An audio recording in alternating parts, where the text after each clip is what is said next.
Halo semua. Baik, perkenalkan saya Raisya Maya dengan NIM 2431035 dari Program Studi Perdagangan Internasional. Pada kesempatan kali ini saya akan mempresentasikan proyek akhir mata kuliah International Marketing saya, yaitu proposal ekspor produk frozen food halal dengan brand yang saya beri nama Shorten Start Kebab, yang saya targetkan untuk masuk ke pasar Australia. Baik, jadi kenapa saya memilih produk ini? Karena saya melihat ada peluang yang cukup menarik di Australia. Populasi muslim di sana itu sekitar 813.000 jiwa. Dan pasar makanan halal sendiri di sana itu juga udah banyak. Nah, dari situ saya coba rancang strategi pemasaran internasional yang lengkap, mulai dari keputusan merek dan produk, penetapan harga, distribusi, komunikasi pemasaran, sampai strategi digital dan keunggulan bersaingnya. Supaya lebih runtut, presentasi saya akan saya bagi ke dalam 6 bagian besar sesuai chapter di proposalnya. Baik, langsung saja kita masuk ke bagian yang pertama. Oke, baik, kita langsung ke bab pertama, yaitu ada brand and product decision in global marketing. Yang pertama itu ada packaging and labeling, desain kemasan internasional. Kemasan Shorten Start Kebab ini untuk pasar Australia menggunakan material multi-layer vacuum food grade yang mampu mempertahankan kualitas produk beku pada suhu min 18 derajat Celcius sesuai standar AS 2070 dari Australia Institute of Food Science and Technology. Baru yang kedua ada informasi label yang wajib diadaptasi untuk pasar Australia. Itu ada nama produknya, itu ada Shorten Start Kebab yang didasarkan dari bahan urutan yang komposisi terbanyak, beserta nutrition information panel yang dihitung per 100 gram dan per sajian. Yang kedua ada berat bersih dalam gram, tanggal kadaluarsa. Yang ketiga ada deklarasi alergen sesuai SSANZ standar 123 dan nama importer resmi di Australia serta barcode GSI Australia. Baru ada pertimbangan budaya, bahasa, dan regulasi pemerintah. Menjadikan sertifikasi halal dari Australia Federation of Islamic Council atau FIC atau Islamic Coordinating Council of Victoria atau ICCV sebagai keharusan mutlak sehingga logo halal wajib tercetak jelas pada kemasan. Selain itu, Australia menerapkan Biosecurity ACT 2015 yang mewajibkan setiap produk daging olahan impor memiliki import permit dari Department of Agriculture dan Fisheries and Forestry atau DAFF. Baru ada slogan atau tagline-nya. Itu ada yang kami buat, itu adalah Authentic Halal Taste Frozen for Freshness. Tagline ini dipilih untuk menonjolkan dua nilai yang paling relevan bagi konsumen Australia, yaitu keautentikan rasa halal khas Indonesia dan jaminan kesegaran melalui teknologi pembekuan. Baru kita lanjut yang ke bab kedua, International Pricing Strategy atau strategi penetapan harga internasional ya. Baik, itu ada yang pertama, ada market penetration. Tujuan penetapan harga yang dipilih adalah market penetration. Strategi ini bertujuan memasuki pasar secara cepat dengan harga yang kompetitif untuk membangun pangsa pasar sebelum kompetitor sempat meniru produk. Ada yang kedua itu ada namanya penetration value based pricing. Strategi harga yang digunakan merupakan kombinasi antara penetration pricing dan value based pricing. Berdasarkan riset IBIS World tahun 2023, rata-rata harga frozen kebab di retail Australia berkisar antara $8,99 Australia hingga $14,99 Australia untuk kemasan 400 sampai 500 gram dengan menetapkan harga awal 8,99 per 400 gram. Shorten Start Kebab dapat menarik konsumen yang sensitif terhadap harga tanpa mengorbankan persepsi kualitas premium yang sudah dibangun melalui kemasan dan sertifikat halal. Kita lanjut ke target costing analysis. Oke, baik, ini kita akan beri simulasi struktur biaya untuk satu kemasan Shorten Start Kebab 400 gram. Ini nanti kami tunjukin di sini ya. Baik, kita lanjut saja ke export price escalation. itu menggambarkan kenaikan harga akhir produk akibat akumulasi berbagai biaya yang timbul sepanjang rantai ekspor lintas batas. Berikut ini simulasi eskalasi harga dari pabrik Indonesia hingga sampai di rak supermarket Australia. Kita lanjut, itu ada income terms selection atau CIF, atau ada cost, insurance, dan freight. Token yang dipilih adalah CIV dan pelabuhan tujuan Port of Melbourne atau Port of Sydney. Dalam skema CIV ini, eksportir menanggung biaya pengiriman dan asuransi hingga barang tiba di pelabuhan tujuan. Pemilihan CIV ini didasarkan pada 3 pertimbangan utama. Yang pertama, produk frozen food memerlukan river container berpendingin yang harus dibeli dan diawasi langsung oleh eksportir untuk menjamin integritas cold chain sejak dan pabrik di Batam. Yang kedua, skema CIF membangun kepercayaan mitra importir Australia karena importir mengurus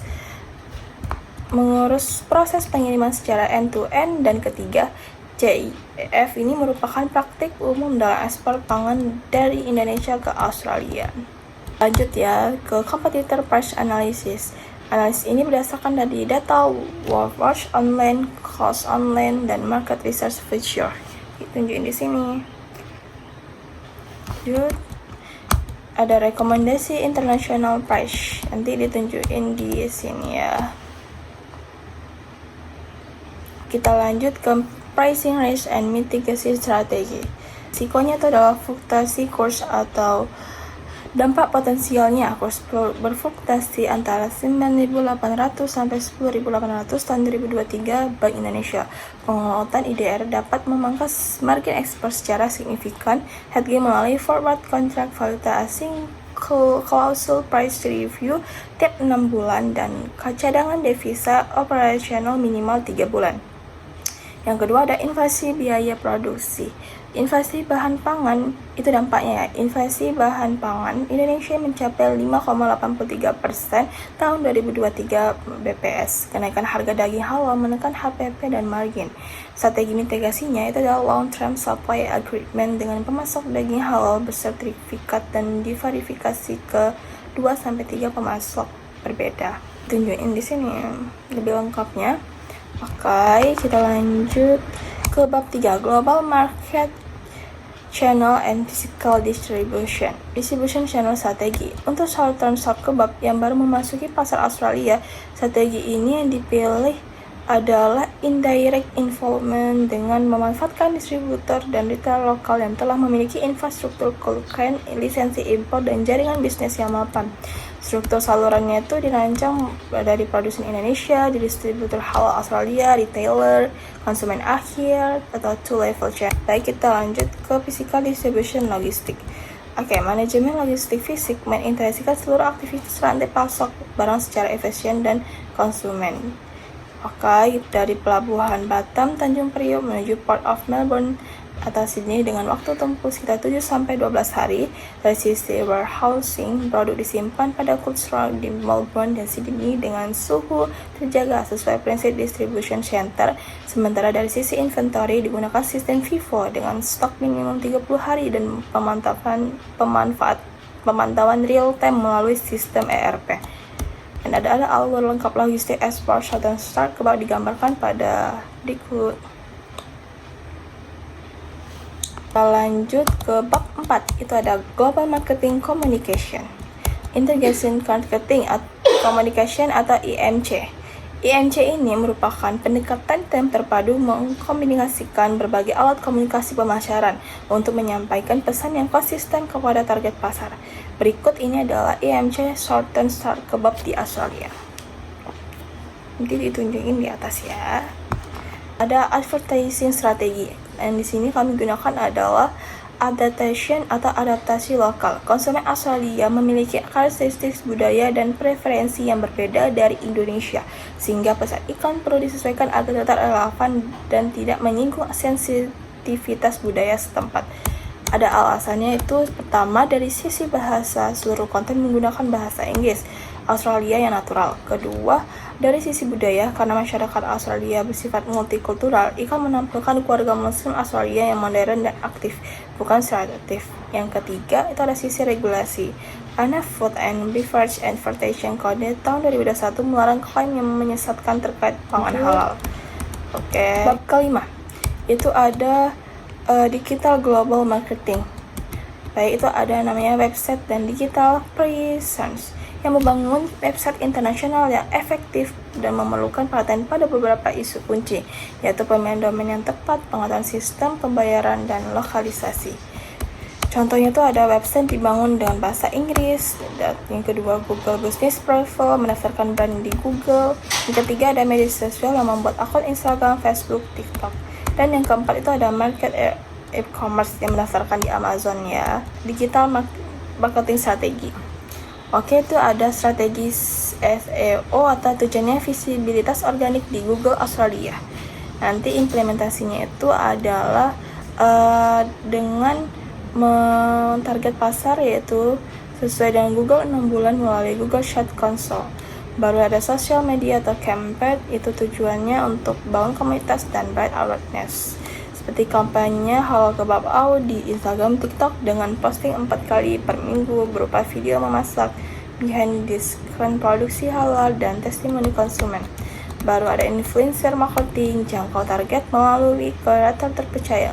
Kolaborasinya 3-5 food micro influencer melalui sampai dengan budget 500-2.000 per influencer per bulan. Jelasan lebih lanjut nanti di atasnya. Baru yang terakhir itu ada bab ke-6, itu ada strategi competitive advantage. Industry analysis, yaitu menurut Porter's 5 Force. Itu ada kekuatan Porter, itu ada trade of new entrants, itu levelnya sedang. Yaitu analisis pada industri frozen halal food Australia itu adalah hambatan masuk signifikan mencakup biosecurity ACT 2015 yang mensyaratkan import third permit dari DAFF, persyaratan sertifikasi halal dari IFIC atau ICCF, kebutuhan investasi klaim yang benar, serta sulitnya mendapatkan space di workforce atau cost. Hambatan ini berupa product differentiation, capital recruitment, dan distribution channel yang membatasi pendatang baru. Baru yang kedua ada trade of substitute product atau levelnya tinggi. Itu ketersediaan produk substitusi membatasi harga yang bisa ditetapkan market leader. Itu ada konsumen muslim Australia memiliki banyak alternatif seperti restoran halal, frozen food dari Malaysia dan Turki, masakan sendiri, hingga meal kit halal, atau harga yang terlalu tinggi dan mendorong konsumen beralih ke substitusi ini. Baru lebih lanjutnya nanti dijelasin di atasnya. Baru ada competitive advantage atau focus differentiation. Itu ada sertifikasi halal resmi atau FIC atau ICCV, keaslian rasa Indonesia, bebas pengawet buatan dan MSG. Dan yang keempat itu ada sweet spot harga $8.99 Australia. Dan keunggulannya juga ia cepat dengan tarif impor 0% dari Indonesia Australia Comprehensive Economic Partnership Agreement tahun 2020. Kita lanjut ke kesimpulan. Baik dari secara keseluruhan, ini kesimpulannya ya. Strategi ekspor assorted kebab ke pasar Australia telah dirancang secara menyeluruh dan saling terkait antar tahapan, mulai dari keputusan merek hingga strategi keunggulan bersaing. Dari sisi merek dan produk kemasan serta label telah disesuaikan sepenuhnya dengan regulasi Australia, mulai dari SANZ, Biosecurity, ACT, hingga sertifikasi halal AFIC. Hal ini penting karena konsumen Australia, terutama yang beragama muslim, sangat memperhatikan kejelasan informasi pada kemasan sebelum membeli. Baik, kedepannya hal-hal yang tetap perlu diperhatikan adalah fluktuasi kurs atau AUD atau IDR, potensi perubahan regulasi impor Australia, serta resiko munculnya produk tiruan atau perang harga di pasar. Namun selama konsistensi, kualitas, sertifikasi halal resmi, dan kepercayaan konsumen terus dijaga dan dibangun secara bertahap, short and shop kebab berpotensi untuk bertahan dan berkembang di pasar Australia dan dalam jangka panjang. Baik, nanti di sini ada tunjukin data referensi and lampiran. Oke, sekian, terima kasih. Maaf ada perkataan atau kalimat yang salah yang saya ucapkan. Terima kasih telah mendengarkan presentasi yang saya tunjukin. Semoga presentasi ini dapat bermanfaat untuk semuanya. Terima kasih.